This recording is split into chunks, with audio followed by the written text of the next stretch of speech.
뉴스 시작합니다. 김윤수입니다.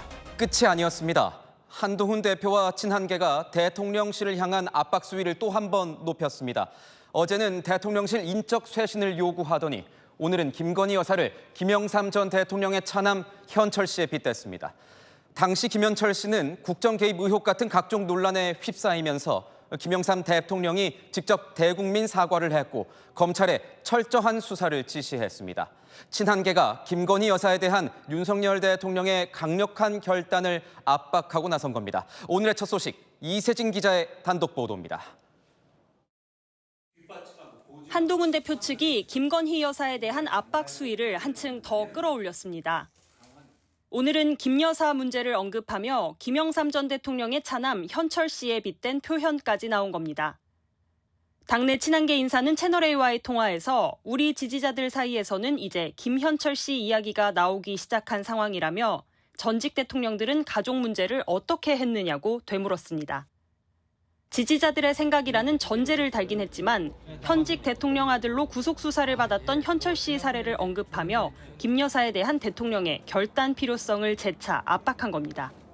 YS DJ 사례로 본 김건희 여사 해법 다 뭐 이렇게 갖고 쓰면 아주 명칼럼이 될 것 같습니다. 가까운 과거의 교훈이 다 있습니다. 친한계에서는 대통령실을 겨냥한 압박 수위는 계속 올라갈 것이라는 말도 나왔습니다. 재보궐선거 이후로 예정된 대통령과의 독대가 지난달 만찬처럼 아무런 결과물 없이 끝나면 안 된다는 이유입니다. 당내 친한계 한 의원은 독대하면 이 정도 이야기를 할 것이고 대통령도 수용해야 한다는 암시를 주고 있는 것이라며 빈손 회동에는 갈 이유가 없기 때문이라고 말했습니다. 영부인의 사과나 행보 자제는 이제 최소한의 조건일 뿐 대통령의 분명한 조치가 필요하다는 요구입니다. 채널A 뉴스 이세진입니다. 대통령실은 공식 대응을 자제하고 있습니다. 재보궐선거를 코앞에 두고 일단은 참는다는 겁니다. 여권 내 갈등이 부각되면 결국 이득을 보는 건 민주당뿐일 거란 판단 때문인데 당장은 침묵하고 있지만 그렇다고 마냥 가만히 있지만은 않을 것 같습니다. 이어서 손인혜 기자가 보도합니다. 김건희 여사 문제, 대통령실 인적 쇄신 등 연일 발언 수위를 높이는 한동훈 대표에 대해 대통령실은 최소한 재보궐선거일인 오는 16일까지는 공식 대응을 자제한다는 방침입니다. 김 여사에 대한 그런 국민들의 우려와 걱정을 불식시키기 위한 대통령실의 인적 쇄신이 저는 필요하다고 생각합니다.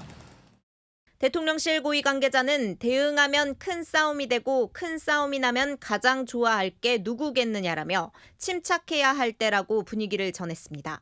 할 말은 많지만 일단 참는다는 겁니다. 선거를 앞둔 시점에 당정 갈등이 부각되고 이것이 선거의 악재로 작용할 경우 자칫 용산 책임론에 빌미를 제공할 수 있다는 판단도 깔린 것으로 풀이됩니다. 다만 한 대표의 대통령실 압박에는 내부적으로 불편한 기색이 역력합니다.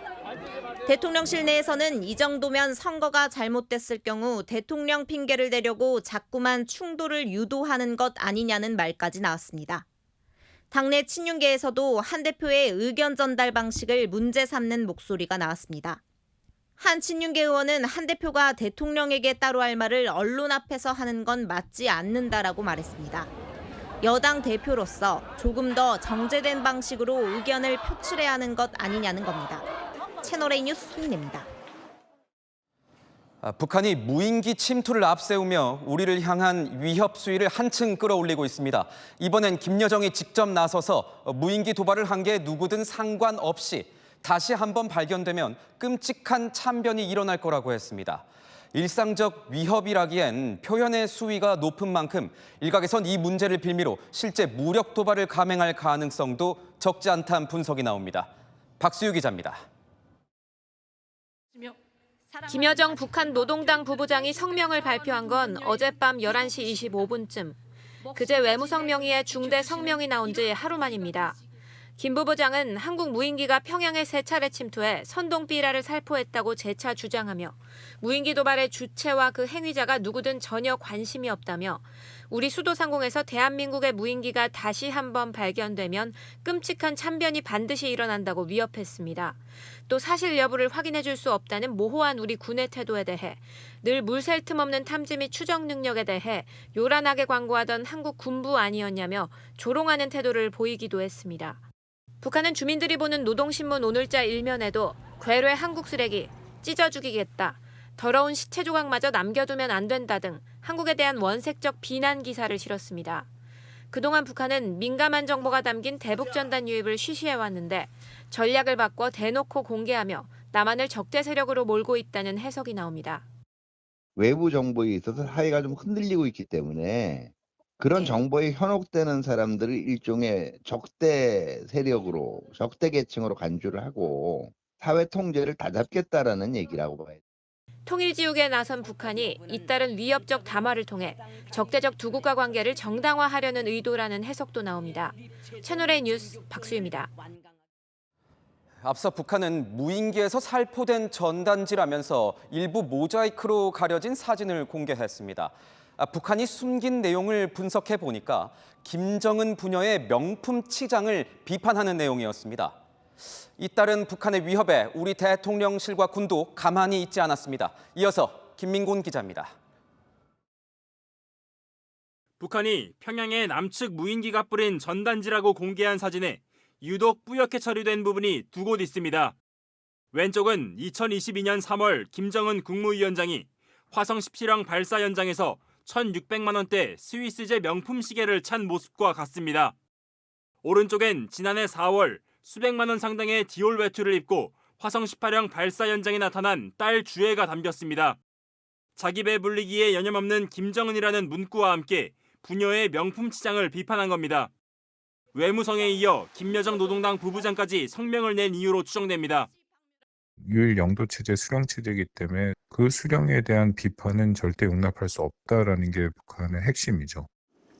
북한이 사흘 연속 남한을 위협하는 성명을 낸 것과 관련해 신원식 국가안보실장은 북한이 자살을 결심하지 않으면 전쟁을 일으키지 못한다며 재래식 무기만 갖고는 전쟁을 결심하더라도 절대 이길 수 없다고 맞받았습니다. 또 북한이 전쟁을 위해 핵무기를 사용한다면 북한은 종말이라고도 밝혔습니다. 국방부도 주체도 알 수 없는 무인기 삐라 하나 떨어진 것에 놀라 기겁하지 말고 쓰레기 풍선 살포부터 중단하라고 비난했습니다. 우리 군은 감시 경계와 화력대기 태세를 격상해 사흘째 유지 중인 가운데 북한군 내 특이 동향은 없는 것으로 전해졌습니다. 채널A 뉴스 김민곤입니다. 소설가 한강이 받은 건 노벨 문학상인데 갑자기 가요계 차트가 요동치고 있습니다. 한강 작가의 한마디에 이 노래가 무서운 속도로 역주행 중입니다. 이기상 기자입니다. 곁에 3년 전 출판사와 인터뷰를 한 소설가 한강. 장편 소설 작별하지 않는다 초고를 쓴 뒤 악동 뮤지션의 노래 어떻게 이별까지 사랑하겠어 널 사랑하는 거지를 듣다가 눈물을 흘렸다고 말합니다. 작별하지 않는다 초고를 다 쓰고서 택시를 탔는데 나오고 있었어요. 그 마지막 부분에 가사가 전혀 다른 의미로 다가오면서 저도 모르게 눈물이 흘렀던. 노벨상 수상 발표 이후 이 발언이 화제가 됐고 해당 곡의 음원 차트 순위는 껑충 올랐습니다. 지난달 50위였는데 수상 발표 당일 34위가 됐고 매일 순위가 올라 오늘은 22위를 기록했습니다. 발표된 지 5년 된 노래의 차트 순위가 역주행하는 겁니다. 음원 사이트에는 한 작가의 얘기를 듣고 이 노래를 다시 듣게 됐다는 댓글도 달렸습니다. 중고거래 사이트에는 한강 작가의 작품 초판본을 구하려는 사람들이 몰렸습니다. 판매자가 50만 원에 올린 채식주의자 초판본은 이미 구매 예약이 걸렸고 작가가 사인을 한 산문집 초판본은 70만 원에 판다는 글이 올라왔습니다. 중고서점에는 헌책이라도 구하려는 문의가 빗발칩니다.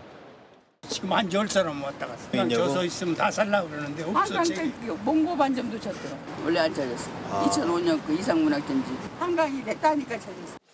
한 작가의 모교인 연세대는 명예박사 학위를 수여하거나 교수로 초빙하는 방안을 검토 중이라며 중요한 것은 작가의 의사라고 밝혔습니다. 채널A 뉴스 이기상입니다.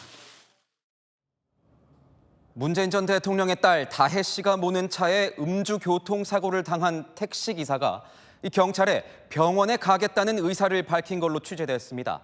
피해 기사의 이 상해 진단서 제출 여부는 다혜 씨의 처벌 수위에 영향을 미치는 핵심 변수입니다. 배두헌 기자의 단독 보도입니다. 문다혜 씨가 만취 상태로 몰던 캐스퍼 차량에 부딪히는 사고를 당한 택시기사. 사고 직후 현장 CCTV에는 피해 기사가 다혜 씨가 앉은 캐스퍼 운전석으로 다가가고 이후 경찰을 부르려는 듯 어딘가로 급히 뛰어가는 모습이 포착됐습니다. 택시기사는 출동 경찰관에게 목 부위가 뻐근하다며 통증을 호소한 걸로 전해졌는데 채널A 취재 결과 택시기사가 병원에 가겠다는 뜻을 경찰에 밝힌 걸로 확인됐습니다. 경찰 제출용으로 병원에서 상해 진단서를 발급받기 위한 절차 아니냐는 관측이 나옵니다. 피해자의 상해 진단서 제출 여부는 다혜 씨에게 적용될 혐의와 처벌 수위를 좌우할 핵심 변수입니다. 기사가 진단서를 내지 않으면 다혜 씨는 도로교통법상 단순 음주운전 처벌만 받지만 진단서 제출로 상해가 확인되면 교통사고 처리 특례법이나 특정범죄 가중처벌법상 위험운전 치상 혐의가 추가로 적용됩니다. 통상 가해 운전자가 진단서 미제출 등을 조건으로 피해자와 합의에 나서는 이유기도 합니다. 상해 진단서가 들어간다고 하면 그때는 조금 더 엄중한 형이 나올 수 있는 범죄로 바뀌기 때문에 최대한 빨리 진단서가 들어가지 않기 위해 합의를 하는 편이죠. 일단 진단서가 제출되면 이후 합의를 하더라도 추가 혐의 적용을 피하기 어렵습니다. 경찰 관계자는 택시기사의 진단서 제출 여부에 대해 수사사안이라 확인해주기 어렵다는 입장입니다. 다혜 씨는 변호사를 선임해 경찰과 출석 조사 일정을 조율 중입니다. 채널A 뉴스 배두헌입니다. 상위 1%를 기준으로 유튜버들은 한 해 평균 5억 원 넘게 벌어들입니다. 그런데 이런 유튜버 수입을 가볍게 뛰어넘는 고소득 직업군이 또 있었습니다. 배정현 기자가 소개합니다. TV의 목적은 데려오는 겁니다. 지난해 주요 온라인 동영상 서비스에서 방영된 드라마들입니다. 국내뿐만 아니라 해외에서도 흥행에 성공했는데 인터넷을 통해 연재되는 만화인 웹툰을 원작으로 둔 것이 공통점입니다. 웹툰 초창기 작가들은 기본 원고료의 유료 콘텐츠와 광고로 수입을 올렸습니다. 최근에는 2차 창작이 활발히 이루어지면서 지적재산권 비즈니스에서 얻는 수익이 더 큽니다. 실제로 웹툰을 원작으로 영상화된 작품 수는 해가 갈수록 늘고 있습니다. 2차 창작 통해서 다양하게 IP 사업 수익을 내는 경우가 있는 것 같고요. 영화나 드라마화가 되면 또 말할 것도 없고 아예 처음부터 그래서 드라마화를 노리고 대본을 짜는 추세도 있어요, 요즘. 수익처가 다변화되면서 웹툰 작가의 수입은 유튜버, BJ와 같은 1인 크리에이터를 뛰어넘은 상황입니다. 상위 1% 기준 웹툰 작가 수입은 11억 원으로 1인 크리에이터보다 2배 이상 많았습니다. 평균 수입도 웹툰 작가가 앞섰습니다. 1인 크리에이터의 경우 웹툰 작가에 비해 광고 수입 의존도가 높습니다. 여기에 규모가 커지면서 콘텐츠 제작 비용도 갈수록 늘고 있습니다. 한 크리에이터 회사 측 관계자는 혼자 채널을 운영하는 게 아니라 대부분 회사와 계약을 맺고 수익을 배분한다고 전했습니다. 다만 상위 10%와 하위 10%의 소득 격차는 1인 크리에이터가 웹툰 작가보다 더 큰 것으로 나타났습니다. 채널A 뉴스 배정현입니다. 네, 얼마 전 이창용 한국은행 총재가 서울 강남 지역 학생들이 상위권 대학을 휩쓴다면서 이 강남 중심의 교육열을 지적해 논란이 일었습니다. 그러니까 이런 입시 상황이 강남 집값 불패 현상을 부채질하고 사회 구조적인 문제까지 유발한다는 취지인데 실제 서울대 의대 신입생들의 이 출신 지역을 살펴보니 그 결과는 이랬습니다. 장하연 기자입니다. 서울 집값을 잡으려면 강남 출신 아이들의 상위권 대학 입학을 제한해야 한다고 한 이창용 한국은행 총재. 강남에 밀집한 사교육 시장과 학부모들 간 입시 경쟁이 집값을 끌어올린다는 겁니다. 애들 교육한다고 자신 여성들의 커리어를 희생하거나 또 애들 데리고 왔다 갔다 하고 해서 과연 그 아이들이 행복한가 한번 강남에 모여든 부모들도 한번 좀 생각할 필요가 있는 것 같아요. 이 총재 발언의 근거가 된 한국은행 보고서는 서울과 비서울의 서울대 진학률 격차가 부모의 경제력과 사교육 환경 등 거주 지역 효과에서 온다고 분석했습니다.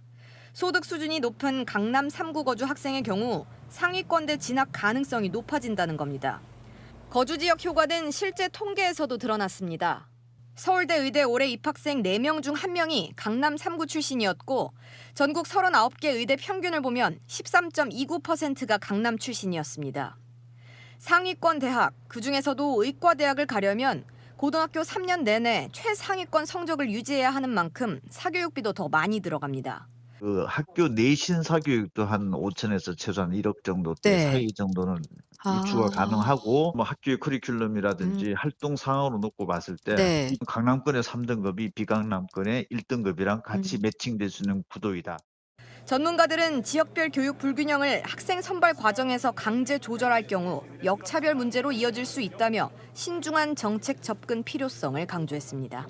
채널A 뉴스 장하연입니다. 최태원 SK그룹 회장의 차녀인 민정 씨가 오늘 결혼식을 올렸습니다.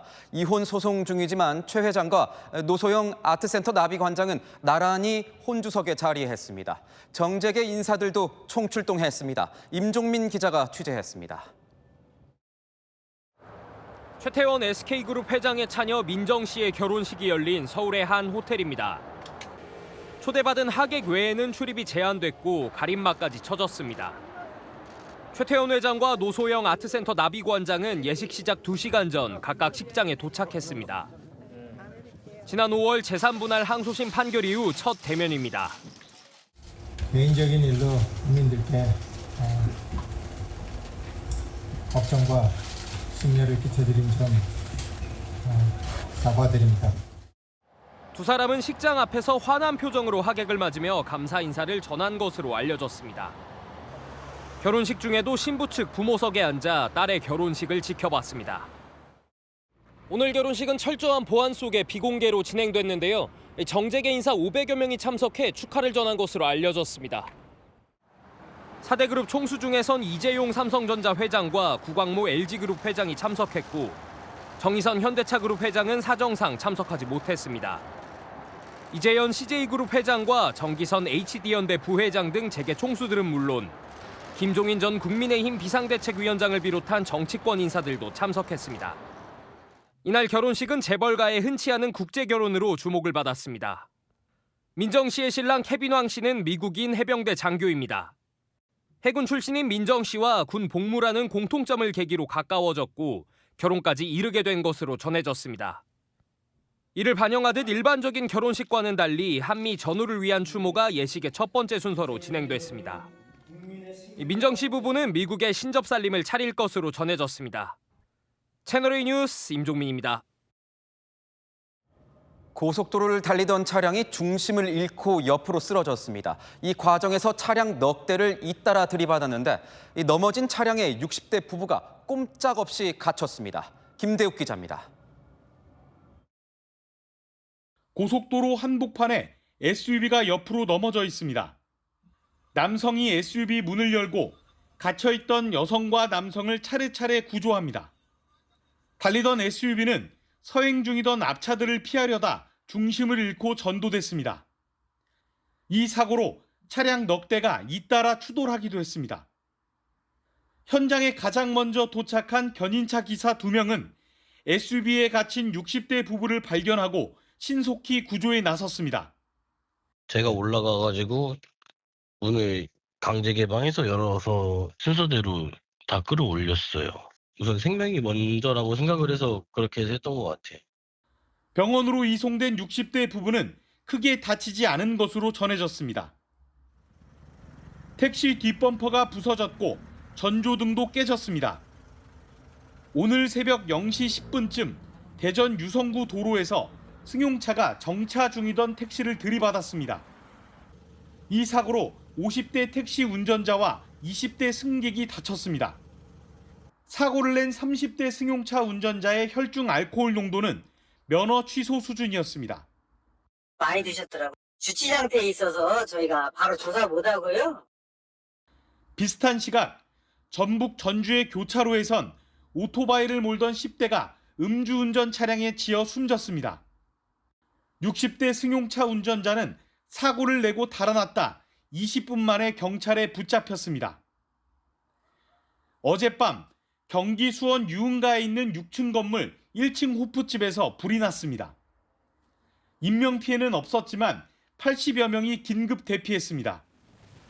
불은 2시간 만에 진화됐으며 소방당국은 정확한 화재 원인을 조사 중입니다. 채널A 뉴스 김대욱입니다. 요즘 공원뿐만 아니라 차도나 인도 가릴 것 없이 자전거족들이 아슬아슬하게 질주하는 모습 쉽게 찾아볼 수 있습니다. 자전거 전용 도로는 그렇다고 쳐도 이 보행로까지 침범해서 고개 운전을 하는 경우도 많은데 그래서인지 관련 사고가 늘고 있습니다. 김단비 기자의 보도입니다. 마주오던 보행자를 피하려다 넘어진 자전거. 또 다른 자전거 도로에선 무리하게 역주행을 하다 부딪혀 넘어지고 반대편에서 오던 자전거가 중심을 잃고 쓰러지면서 마주오던 자전거와 크게 부딪히기도 합니다. 한강공원으로 직접 나가봤습니다. 속도를 줄이지 않고 달리는 자전거 탓에 사람들이 쉽게 길을 건너지 못합니다. 폭이 2m가 안 되는 좁은 자전거 보행자 겸용도로는 더 위험합니다. 주의해달라고 외쳐도 뒤에서 오는 자전거를 의식하지 않습니다. 조심하세요. 자전거 전용 도로로 이어지는 곳에선 속도를 높이는 자전거도 볼 수 있었습니다. 취재팀이 1시간가량 지켜본 결과 보행자 사이로 과속하는 자전거, 휴대전화만 보며 걷는 보행자, 비좁은 자전거 도로폭 등이 사고를 유발하는 주된 원인이었습니다. 이어폰 한쪽만 끼고 비켜주세요라는 그거를 잘 들었으면 좋겠어요. 빨리 달리는 자전거가 엄청 많았어요. 그래서 부딪힐 뻔도 했고 심지어 넘어질 뻔도 했어요. 약간 자전거가 아닌 차 그런 종류를 느껴져요.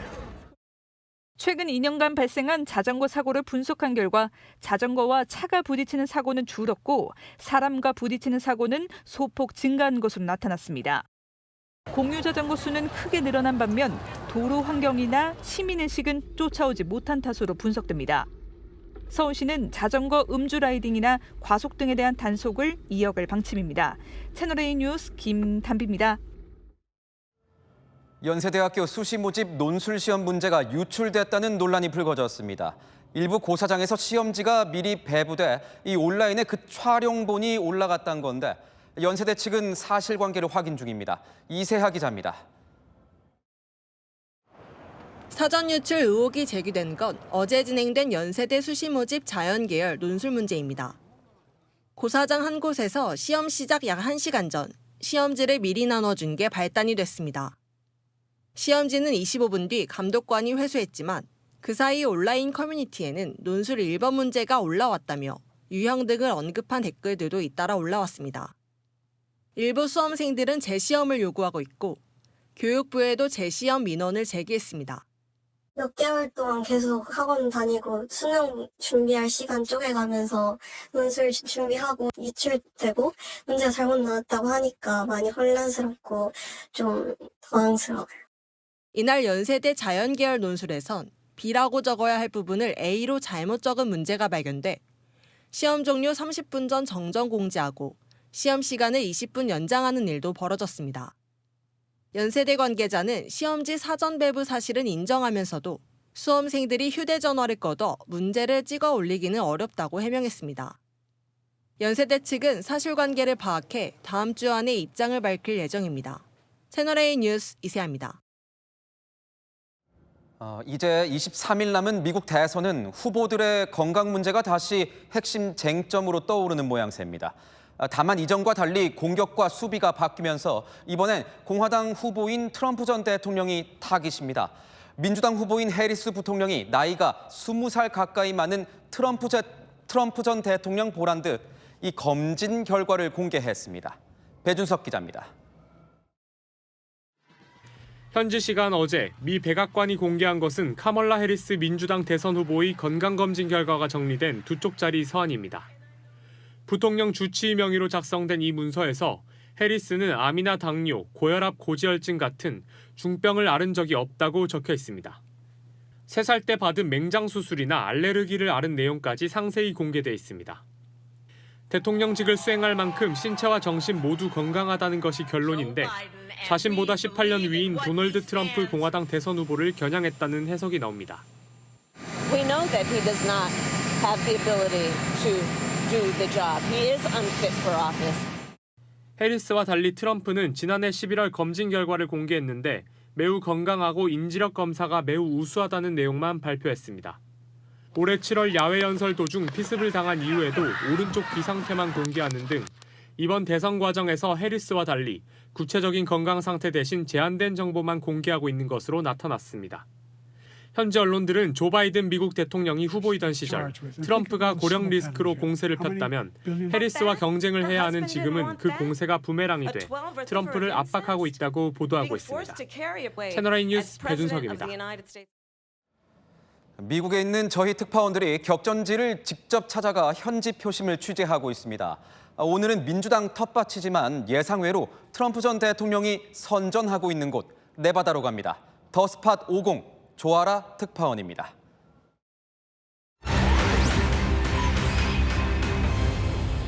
일조량이 많은 남부 지역 선벨트 경합지 중 하나인 네바다입니다. 이곳에서 이긴 대선 후보 90%가 백악관 입성에 성공해 미 대선의 풍향계로도 불리는 곳입니다. 네바다주 최대 정치 세력으로 꼽히는 네바다 요식업 노동조합은 카멀라 해리스 민주당 대선 후보에 힘을 실어줬습니다. Big food corporations, big oil, and Wall Street landlords that are price gouging and profiteering. And we know that there's only one person that will fight Wall Street landlords, and that's Kamala Harris. 최근 4번의 미 대선에서 네바다주의 선택은 민주당이었습니다. 지난 선거에선 조 바이든 당시 민주당 후보가 도널드 트럼프 공화당 후보를 2.39%포인트 차로 따돌리고 승리했습니다. 하지만 이번엔 분위기가 다릅니다. 경합주 7곳 중 네바다에서 가장 큰 격차로 트럼프가 앞서고 있는 것으로 나타났습니다. 현지에서 만난 사람들은 관광업이 중심인 네바다 경제가 코로나19 사태 이후 무너졌다며 현 정부를 비판했습니다. They're not helping us. They're spending money where they shouldn't spend it. 특히 전통 민주당 지지층인 히스패닉 유권자들이 경제 문제 등을 이유로 해리스에게 등을 돌렸다는 분석도 나옵니다. Yes, we support Trump. I think he has the best policies for us. Economic policy, border security. 카멀라 해리스 민주당 대선 후보와 히스패닉 유권자들의 타운홀 미팅이 열린 행사장 앞입니다. 기존 지지층인 집토끼 단속에 나선 겁니다.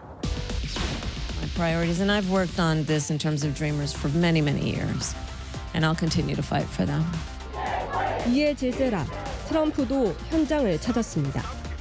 People are pouring in and taking your jobs, and your jobs are being taken.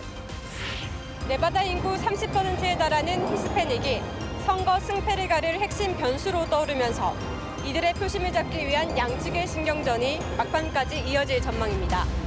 더 스팟 50 네바다에서 채널A 뉴스 조아라입니다.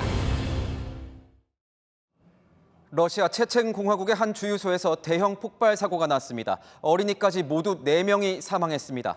권갑구 기자입니다. 주유소 건물에서 불기둥이 뿜어져 나오더니 검붉은 불길이 굉음과 함께 하늘로 솟구쳐 올라갑니다. 놀란 시민들은 비명을 지르며 혼비백산 달아납니다.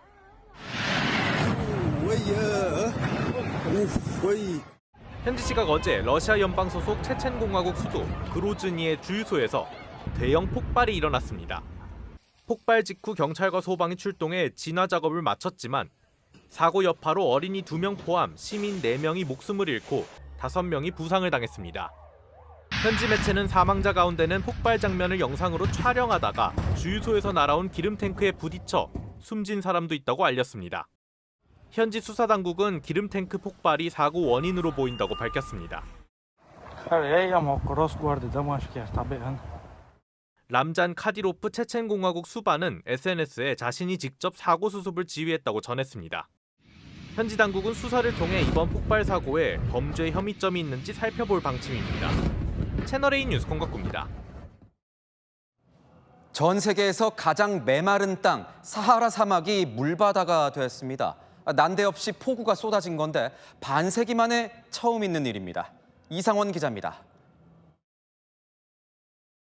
드넓은 모래사막에 마치 합성 영상처럼 곳곳에 물웅덩이가 생긴 게 보입니다. 전 세계에서 가장 규모가 큰 북아프리카 모로코 사하라 사막지대에 이례적인 폭우가 쏟아지면서 모래 언덕과 야자수가 물에 잠긴 것입니다. 원인은 폭우였습니다. 외신에 따르면 지난달 모로코 남동부 지역에 단 이틀간 연평균 강수량을 웃도는 폭우가 내리면서 홍수가 발생한 겁니다. 미 항공우주국 나사의 위성 영상에는 당시 폭우로 지난 50년간 말라 있었던 이 지역 호수가 다시 메워진 모습도 관찰됐습니다. 모로코 기상청에 따르면 수도 라바트에서 남쪽으로 약 450km 떨어진 알제리 국경 인근에서도 24시간 동안 100mm 이상의 비가 쏟아진 것으로 관측됐습니다. 30 jusqu'à 50 ans qu'on n'a pas eu ces types c'est-à-dire de pluie assez forte en un laps de temps assez réduit. 기상청 관계자는 앞으로 날씨 예보에 큰 변화가 생길 것이라 말했습니다. On n'aura plus cette pluie qui est assez organisée, mais des averses orageuses assez fortes sur certaines régions. 지난달 발생한 폭우로 모로코에선 18명이 사망한 것으로 전해졌습니다. 채널A 뉴스 이상원입니다.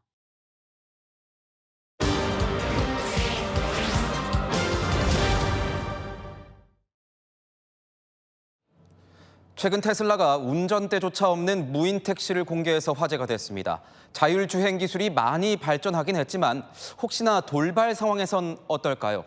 정말 안전할지 한번 짚어봤습니다. 세계를 보다 정다은 기자입니다. 미국 샌프란시스코의 한 도로. 흰색 차량이 교차로를 건너다 갑자기 멈칫합니다. 그 순간 왼쪽에서 오던 차량과 그대로 충돌합니다. 그런데 이 차량 자율주행하는 무인 택시로 운전자가 없었습니다. 올해 7월 중국 우한에선 무인 택시 차량이 보행자를 들이받는 사고도 발생했습니다. 미국과 중국 등 세계 각국에서 자율주행 택시를 미래의 교통수단이라며 잇따라 도입하고 있습니다. 하지만 예상치 못한 사고도 적지 않습니다. 지난해 10월 미국 샌프란시스코에선 뺑소니 사고로 도로에 쓰러져 있던 보행자를 무인 택시가 발견하지 못해 약 6m를 끌고 가 중상을 입힌 일도 벌어졌습니다. 무인 택시는 운전자 없이 레이저로 사물을 인식하고 거리를 측정해 운행합니다. 하지만 인식에 시간차가 나타나는 등 완벽히 구현되지 못하고 있다는 지적이 제기됩니다. That the vehicles have not quite yet figured out how to operate in tremendously complicated environments. 도로 위에서 갑자기 멈추며 교통체증을 유발하기도 합니다. The data that we're getting is from 911 calls, which have tripled as a result of autonomous vehicles doing crazy things. 세계적인 학술지 네이처에 따르면 자율주행 차량 사고는 새벽이나 해가 질 무렵 특히 많이 발생하는 것으로 나타났습니다. 인간 차 사고의 5.25배 높게 드러났는데요. 센서가 빛 변화에 신속하게 적응하지 못해 장애물 감지에 취약하다는 겁니다. 운전자가 없다 보니 최근엔 사고 후 법적 책임 논란도 제기됩니다. 교통사고 전문가들은 운전자가 아닌 제조사가 보험에 가입하도록 하는 등 제도 개선이 필요하다고 지적합니다. 세계를 보다 정다은입니다. 여랑야랑 시작하겠습니다. 정치부 안보겸 기자와 함께 하겠습니다. 첫 번째 주제 보겠습니다. 윤석열 대통령과 한동훈 이 대표의 얼굴이 보이는데 이몽동상, 이건 무슨 의미입니까? 윤 대통령과 한 대표 서로 생각이 다른 채로 자리만 함께한다는 겁니다. 독대 자리가 예고됐지만 사사건건 평행선인 듯한 두 사람 관계를 민주당이 이렇게 비꼰 거죠.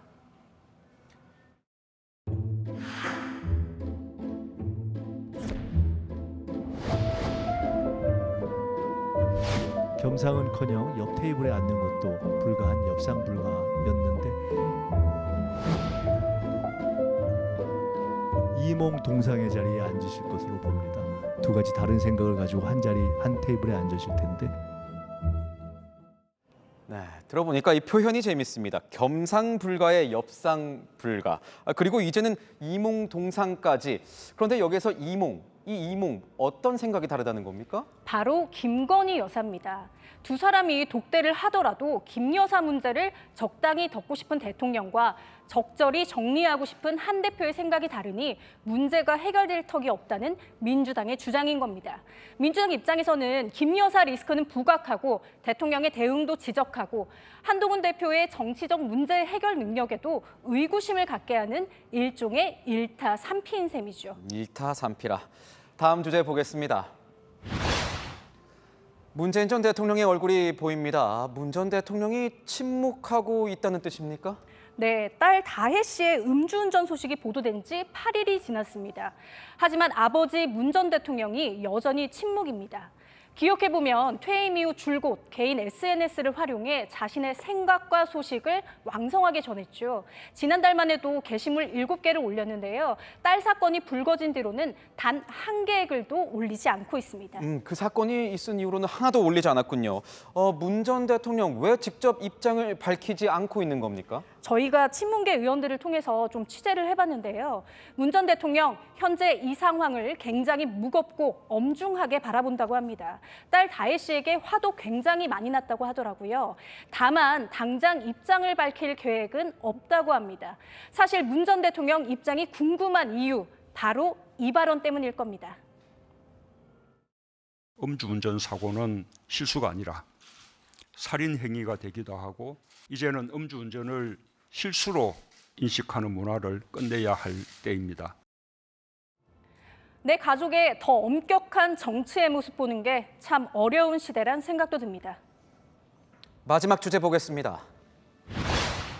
이번 주에 시작한 국정감사 소식인데 탕탕탕, 국감 성적표입니까? 네, 바로 재탕, 삼탕, 맹탕입니다. 20일에 첫 국감 1주차가 지났죠. 그런데 국민의힘은 이재명, 민주당은 김건희, 세 글자만 부르짖는 듯합니다.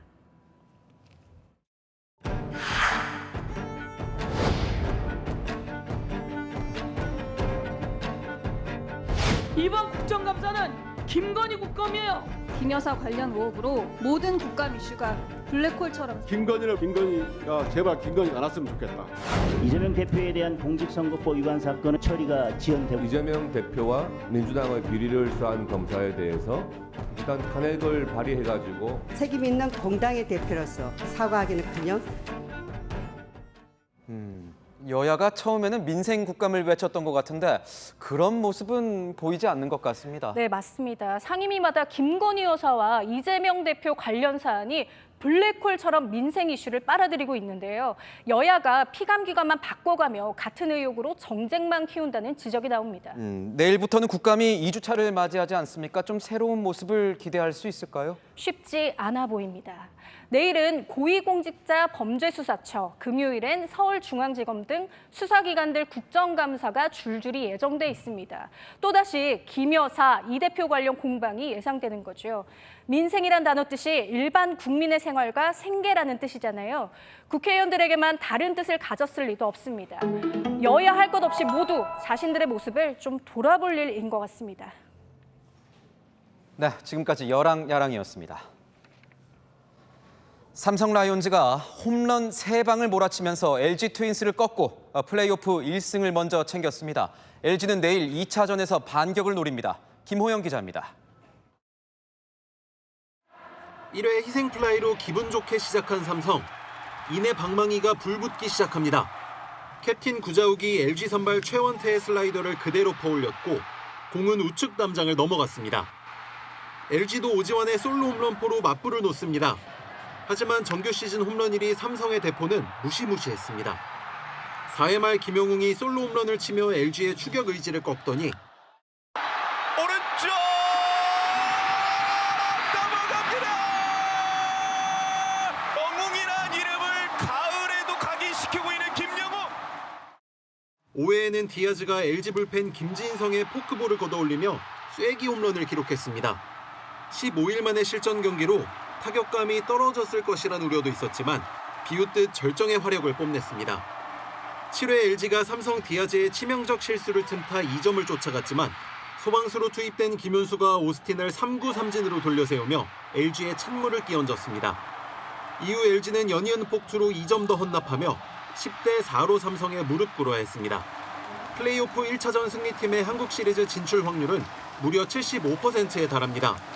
KT를 꺾고 올라온 LG를 단숨에 제압한 만큼 삼성은 기세를 몰아 굳히기에 들어가겠다는 각오입니다. 우리가 이제 2주 정도의 게임 감각이 좀 없어서 그런 부분을 좀 걱정하긴 했는데 저만 걱정했던 것 같아요. 내일도 이 흐름을 계속 이어갈 수 있도록 준비 잘 시키겠습니다. 내일 2차전에서는 삼성은 원태인, LG는 엔스가 선발 투수로 등판합니다. 채널A 뉴스 김호영입니다. 구름이 많아지나 싶더니 내일 전국이 흐립니다. 오후부터 충청 이남에 비가 시작되는데요. 가을빛이고는 비의 양이 꽤 많습니다. 경남 남해안에는 최대 80mm, 경남 내륙에 최대 60mm, 그 밖의 지역은 5에서 40mm 정도가 내립니다. 특히 내일 밤에는 남해안에 시간당 10에서 30mm의 집중호우에 유의하셔야겠습니다. 내일 비가 오지 않는 지역은 하늘만 흐리겠고 일교차가 큽니다. 서울이 17도, 24도로 7도 정도 벌어집니다. 내일 아침 기온은 청주와 전주가 17도로 오늘보다 3에서 4도 정도 높게 출발하겠고요. 한낮에는 서울이 24도, 대전과 대구 22도로 오늘과 비슷하거나 조금 낮겠습니다. 이번 주 내내 비 소식이 잦은데요. 금요일에는 전국에 비가 내리며 낮 기온이 낮아지겠습니다. 날씨였습니다. 북한이 우리가 보낸 무인기의 평양 상공이 뚫렸다면서 이 군사적 긴장 수위를 높이고 있습니다. 북한은 무인기를 대남 도발 명분으로 활용하려는 의도를 내보이고 있습니다. 북한이 실제 무력 도발을 감행할 가능성을 배제할 수 없는 만큼 철저한 대응이 필요합니다. 마침표 찍겠습니다. 대북 방위, 철통 점검, 뉴스에이 마칩니다. 고맙습니다.